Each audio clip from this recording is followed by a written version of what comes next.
मेरे को मारने की धमकी दी जा रही है। अगर ये हलाला करने को तैयार नहीं है तो ये भी कुरान के खिलाफ का काम कर रही है। कुरान के अंदर आदेश है, अगर इनके साथ ऐसा हुआ है तो अब इनको हलाला जरूर कराना पड़ेगा। इस्लाम से तो इनको न्याय नहीं मिल सकता। संभोग नहीं किया तो ये हलाला नहीं मानना जाएगा, उसको पूरा शहद चखना पड़ेगा। खुद नबी सल्लल्लाहु अलैहि वसल्लम ने अपने ऊपर इन चीज़ें हलाल की हैं, अपने ऊपर। चाचा की लड़की, मामा की लड़की, खाला की लड़की। जिस मुल्ला ने तुम्हें ज्ञान दिया है उससे पूछो।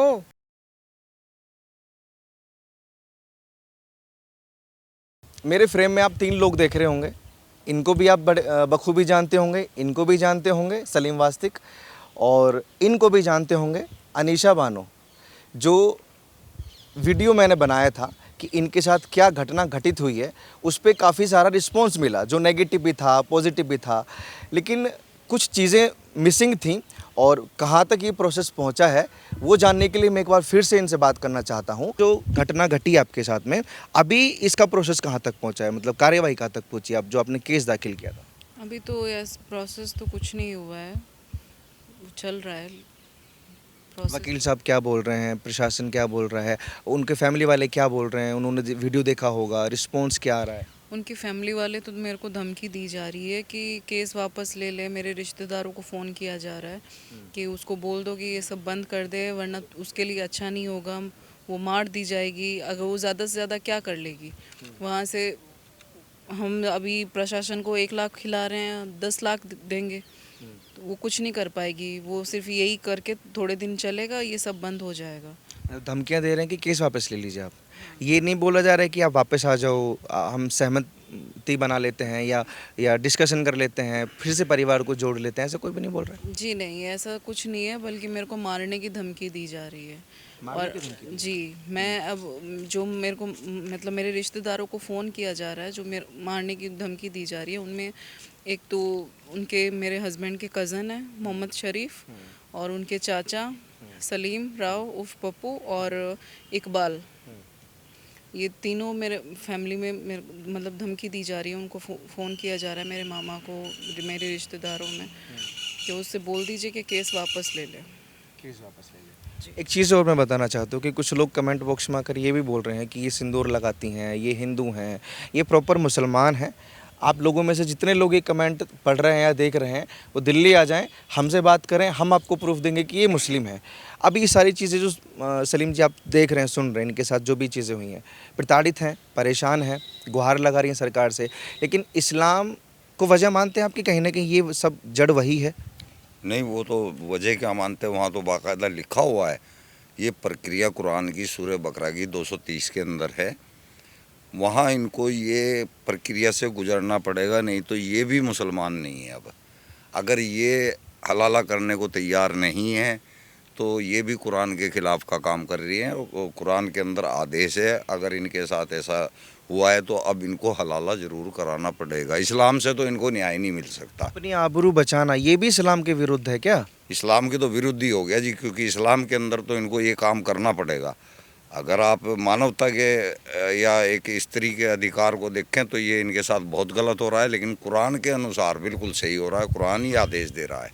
तो वो कॉन्सेप्ट जो बोलते हैं कि महिलाओं के लिए इस्लाम सबसे बेस्ट है, सबसे ज़्यादा सुरक्षा देता है, प्रायोरिटी पे रखता है महिलाओं को, वो मिथ्या है? नहीं, ये आप ही तो बता रहे हो, ऐसा कहीं इस्लाम के अंदर है थोड़ा ही लिखा हुआ है जैसा आपने बताया। ये हिंदू धर्म में तो हमने ऐसा देखा है। नहीं, जब कहते हैं कि हमारे तो यहाँ तो निकाह भी जब होता है तो हक और हुकूक की बात होती है, मेहर बांध दी जाती है कि अगर ऐसा कुछ होता है तो हमें इतना रकम देना पड़ेगा। मेहर के मतलब जानते हो आप? मेहर का मतलब है होता है कि उसने जो बिस्तर पे ज़िंदगी गुजारी है उसके साथ, उसका मेहनताना दिया जा रहा है। वो उसको एक वेश्या का दर्जा दिया जा रहा है। उजरत बोलते हैं इसको, उजरत मेहनत के मेहनताने को बोलते हैं।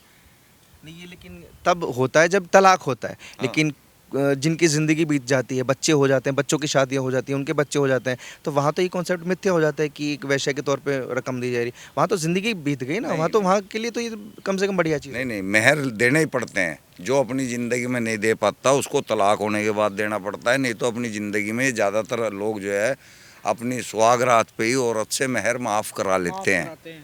वो कैसे कराते? उससे कहते हैं कि भाई मैं अगर नहीं दे पाया तो मेरे को आज ही बोल दे कि भाई मैंने मेहर माफ़ की है, ज़बानी तो सारा खेल जुबान का होता है। तलाक होगा तो जुबान का, निकाह होगा तो जुबान का। आपके साथ हुआ था मेहर माफ का ये सीन कुछ ऐसा? आपके हस्बैंड ने बोला? नहीं, हमें मेरे को निकाह के टाइम पे ही मेहर दी गई थी। उसके बाद से कोई आपको ये माफीनामा दे की दिया ना जरूरत उनको नहीं है? मेहर। मैं अदा कर दे दिया ना। अदा कर दिया। मेहर अदा कर दिया गया था। हाँ, उस टाइम पे वो मेरे को शायद 3100 रुपये दिए थे मेहर ये के। जरूरी है मतलब 3.5 तोला चांदी होता है। 3100 रुपये आपको दिए थे। मतलब उसका उसका मतलब क्या होता है कि इनको 3100 रुपये 3100 पे कर दिया है, अब क्या? साथ में सोने का मेहनताना जो संभोग करेंगे ना, सेक्स करेंगे, निकाह के मायने ही सेक्स होता है, हाँ, उसका मेहनताना है ये है कुरान में भी है इसका। सूरह अल-अहज़ाब में कहा गया है कि ए नबी जिसका तुम मेहर दे चुके, मेहर ये कहा जा रहा है कि उर्दू में उजरत देना, मजदूरी देना एक तरह से, और हिंदी में ये आ गया तुम्हारा मेहर का मसला। तो इसमें खुद कह रहा है अल्लाह कि आप उनकी मजदूरी दे रहे हो। तो वो मेहर सुनने में अलग चीज़ लगती है, लेकिन हकीकत में इसकी मतलब ये है। आप जो बता रहे हैं ना ये वाकई बहुत डरावना है, लेकिन डरावना है भाई, लेकिन सच है। लेकिन हकीकत शायद लोगों को ये पता नहीं है या मानते नहीं है, क्या वजह? मतलब मैं देखता हूँ कि काफ़ी सुरक्षित फील करती महिलाएं तो लड़ जाती हैं इस्लाम के लिए। महिलाओं ने तो इस्लाम को संभाल रखा है। महिलाएं तो करती हैं अपने बच्चों को, चलो मस्जिद में, चलो मदरसे में, चलो नमाज को। आदमी कहाँ होता है घर में? उसमें क्या महिलाएं। प्रॉब्लम है? वो तो दीनी तालीम हासिल करना है। तो ये भी तो दीन का हिस्सा है हलाला। ये कौन सा दीन के बाहर का है? ये दीन का ही तो है। इनको अल्लाह ही तो हुक्म दे रहा है कि चलो अब दूसरे के नीचे जाओ। ऐसे शब्द बोलना भी अच्छा नहीं है। पता नहीं होता ना, जैसे जब मैंने इनसे बात की थी, जब मैंने पहली बार इनका इंटरव्यू किया था, तो इनको पता ही नहीं है ये चीज़ होती क्या है। इनके फैमिली वालों को नहीं पता है, तो उसका क्या सोल्यूशन है? कि पता ही नहीं है बच्चों को, जब तो होता है बाद जिसने में। पढ़ाया है उसके उससे पास जाओ ना। पूछेंगे, फतवा लेंगे। जिस मुल्ला ने तुम्हें ज्ञान दिया है उससे पूछो। अल्लाह से तो पूछोगे ही नहीं, क्योंकि फतवा अल्लाह लेना तो पड़ेगा। सामने आएगा नहीं है बिल्कुल भी। मैं कहता इसलिए तो कहता हूँ मुल्ला और अल्लाह एक ही है भाई। मुल्ला ने तो ज्ञान दिया है ना हमें, इन्हें मुल्ला नहीं सिखाया सब कुछ। कुरान शरीफ शरीयत के मामले जितने भी सिखाए सब मुल्लाओं ने सिखाए हैं। अब अल्लाह तो बताएगा नहीं आके। तो अब ये जो मामला बन रहा है इनके साथ, इसका ज्ञान कौन देगा इनको? मुल्ला ही तो देगा ना। अब बड़े बड़े मदरसे खुले हुए हैं, उलमा हैं, इनसे मिलो जाके। लेकिन सल्यूशन नहीं है इस चीज़ का। सीधा सा यही सल्यूशन है कि हाँ, करना ही पड़ेगा। अगर आप दोनों को दोबारा मिलना है तो आपको ये प्रक्रिया करनी पड़ेगी। किसी और मर्द के साथ निकाह करना पड़ेगा। वो अच्छी तरह से, जब तक उसका दिल नहीं भर जाता है, वो आपको यूज़ करेगा, तब आपको वो तलाक देगा दोबारा, तब फिर उससे आप निकाह करोगे। शब्द भी क्या लिखा है कि पहले पूरी मिठास चख लेगा। हाँ। औरत की मिठास, ये सब ये है। लिखा हुआ है शहद बाकायदा? की तरह लिखा हुआ, शहद का जिक्र ये आप ऐसे तो नहीं बोल रहे हैं? नहीं। विवाद हो सकता है। भाई केस भी हो सकता है अगर झूठ बोल लेंगे, अंदर भी शहद जा का सकते जिक्र हैं। है, शहद का जिक्र, मिठास का। शहद की तरह, जैसा शहद एक सबसे बेहतरीन चीज मानी जाती उसका है पूरा मिठास में, शहद ना चख लें शहद की तरह मजा ना ले ले, इस तरह तब से। तक हलाला कामयाब नहीं होगा। एक ऐसा ने रवायत दी है कि एक औरत ने हलाला के तौर पे एक शादी की और आके उन्होंने जो है फतवा मांगा कि हमने जो है शादी तो कर ली, लेकिन हमने रात को एक दूसरे को टच नहीं किया। तो मोहम्मद साहब ने इसको क्लियर किया कि अगर उन्होंने उसको संभोग नहीं किया तो ये हलाला नहीं माना जाएगा, उसको पूरा शहद चखना पड़ेगा। ये हदीस है। बिल्कुल। बड़ी विचित्र, मुझे सुनने में प्रॉब्लम हो रही है ये चीज़। आपको ये चीज़ पता थी? ये ऐसा चीज़ें लिखी गई हैं हमारे धर्म ग्रंथ में, हमारी कुरान में? कभी किसी ने बताया? मौलवी ने? और एहसास भी ना था इन्हें इस चीज़ कभी का। नहीं पता। इन्हें तो एहसास और भी जैसे ना था। इन्होंने बोला कि सॉल्यूशन के लिए मौलवियों के पास ही जाना पड़ता, आप किसी मौलवी के पास गई ये क्यों जाएंगी? समाधान ढूंढने? नहीं, ये तो चाहती ही नहीं ना, ये तो जाएंगी तो जब मैं समाधान कहाँ तक होगी हाथ ना। पैर मारे आपने कि मैं कहाँ मैंने तक? तो सिर्फ पुलिस प्रशासन तक ही हाथ पैर मारे हैं, वहाँ पे मेरी कार्रवाई हुई नहीं। मुझे ज़्यादा बेटर सॉल्यूशन फिर मेरे को दिल्ली लगा। समस्या उसके क्या बाद से है? क्या चल रहा है? समस्या ये है कि इनको अगर ये चीज़ अल्लाह के रसूल पे यकीन तो है अब भी, लेकिन अगर उस तरह से नहीं है जैसे कि अच्छे मुसलमान को होता है। इस्लाम के मुताबिक अच्छा मुसलमान वो है कि अल्लाह ने जो कह दिया वो मुझे मानना पड़ेगा, चाहे तुम्हारा दिल गवाही दे ना दे। अब इनका दिल गवाही दे रहा है कि मैं ये काम नहीं करना चाहती, इसलिए ये इस्लाम के खिलाफ लग रहा है। अच्छा, यहाँ पे एक सवाल इनसे भी बनता है मेरा, मतलब कि अब आप इस्लाम को मानते हैं, अल्लाह को मानते हैं, कुरान के?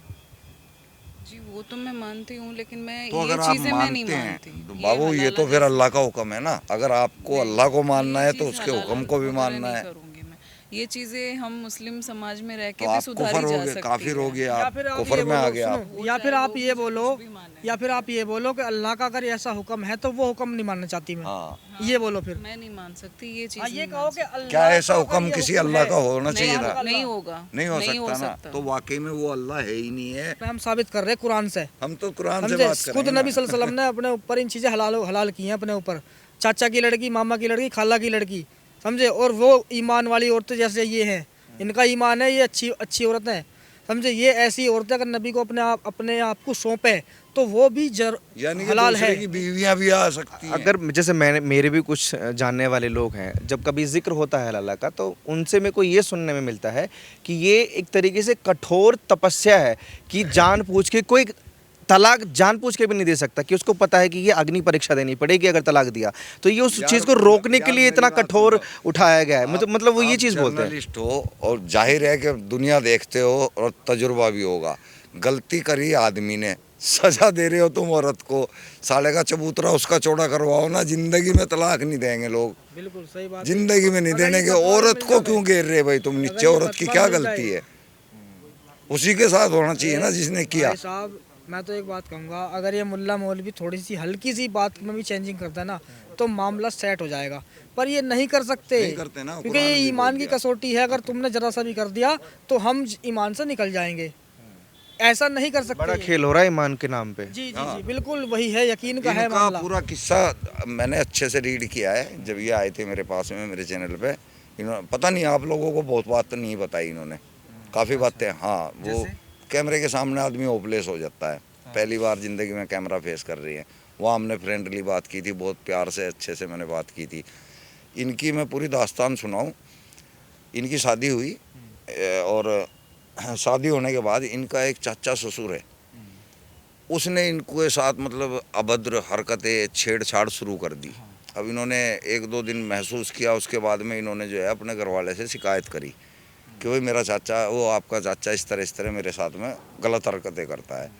तो बोला नहीं नहीं ऐसा कुछ नहीं है, हंसी मजाक ओपन आदमी है, यहाँ तो चलता है, हम तो सारे खुले दिल के आदमी हैं। ऐसे ही था ना जी, कोई गलत बात होगी तो उसमें इंटरफेयर कर देना। तो यानी कि ये बेचारी वहाँ पे मजबूर हो चीज़ गई। इन्होंने भी बताया कि काफ़ी गंद मानसिकता है उन लोगों की, कि मतलब एक रिश्ते की जो होती है ना मर्यादा, वो लांघ चुके हैं कहीं ना कहीं परिवार वाले। अच्छा भाई साहब, तो वो हाँ, मैं एक बात कहना चाहूँगा, जैसा कि इनकी बहुत वीडियो बन चुकी है और बहुत सी बातें फैल गई हैं और वहाँ से धमकी भी आ रही है इन्हें, तो ये गुहार भी लगा रही है सरकार से कि भाई मुझे इंसाफ चाहिए, किसी भी तरह से मिले, चाहे मुल्ला मौलवियों के जरिए से मिले या मस्जिद के मदरसे वालों से मिले या इस सरकार से मिले। जब ये अपने या मन से समाज साफ के है, लोगों ये से मिले। किसी से भी मिले मतलब, तो फिर हमारे जो मुल्ला मौलवी हैं वे मस्जिदों में बैठे दाढ़ी लंबी कर करके खा रहे, बढ़िया डाल कमा रहे, तो उन्हें नहीं दिख रही होंगी इनकी वीडियो? हाँ, दिख रही क्या होगी। उनके दिमाग में नहीं चल रहा कि इसका सल्यूशन क्या है? अगर है, ये सवाल भी मेरे जहन में था, मैं आने वाला था, आपने पहले ही जवाब दे अगर दिया है- कि मौलवियों तक जब ये वीडियो जाएगी तो वो क्या फतवा जारी कर सकते हैं, या उनके पास कोई ऑप्शन है अभी नहीं है कि, option कि इनको शांत किया जा सके? नहीं, उनको यही कहना पड़ेगा इनको कि हलाला करो, क्योंकि अल्लाह का आदेश अगर है। तुम्हें दोबारा उस मर्द से मिलना है तो तुम्हें ये काम करना पड़ेगा, और हलाला नहीं कराना करना है पड़ेगा। तो कोई मतलब नहीं कर सकते। और ये या फिर जिंदगी नरक कर लो, बच्चों को भूल जाओ, हस्बैंड को भूल जाओ, परिवार को भूल जाओ। ससुर ने जानबूझ के चाल चली है। वो इनका ससुर भी इनके ऊपर गलत नीयत रखता है। वो जब भी ये कहीं अकेले में बैठती थी वहीं पहुंच जाता था, जब भी कहीं आपत्तिजनक हालत में बैठती थी तब जाके इन पे निगाह डालता था। अब वो भी इन्होंने अपने घर वाले को बता दिया। अब घर वाला जो है चिढ़ने लगा, उसने गुस्से में आके इनको तलाक दे दी। तलाक देने के बाद बाप को फ़ौरन मौका मिल गया, बेटे तूने तो गलत काम कर दिया, अब इसका हलाला कराना पड़ेगा, बाहर किसी को क्या ढूंढेंगे, मैं ही कर दूंगा। अभी जैसे धमकियां मिल रही हैं, आप मतलब आपके अंदर ये आ रहा है कि शायद मुझे अपने कदम पीछे खींच लेने चाहिए, या मेरी जान को भी खतरा हो सकता है, मेरे बच्चों से मैं हमेशा के लिए जुदा हो सकती हूँ, ऐसा ख्याल नहीं आ रहा है? आ रहा है, लेकिन वही चीज़ है कि ये लोग मेरा कॉन्फिडेंस बढ़ा रहे हैं। मैं अपनी लड़ाई और लड़ने के लिए और बेहतरीन, मजबूत हो रही हूँ। बहुत बढ़िया। हाँ, तो मतलब जान माल का भी नुकसान करने के लिए तैयार हैं आप? बिल्कुल हूँ, क्योंकि ये हलाला जैसी चीज़ मैं बिल्कुल कभी नहीं हो करूँगी। सकता है इन्हीं की वजह से हलाला बंद हो जाए एक कभी टाइम। नहीं मान लीजिए आपको वो मार दें जान से, तब?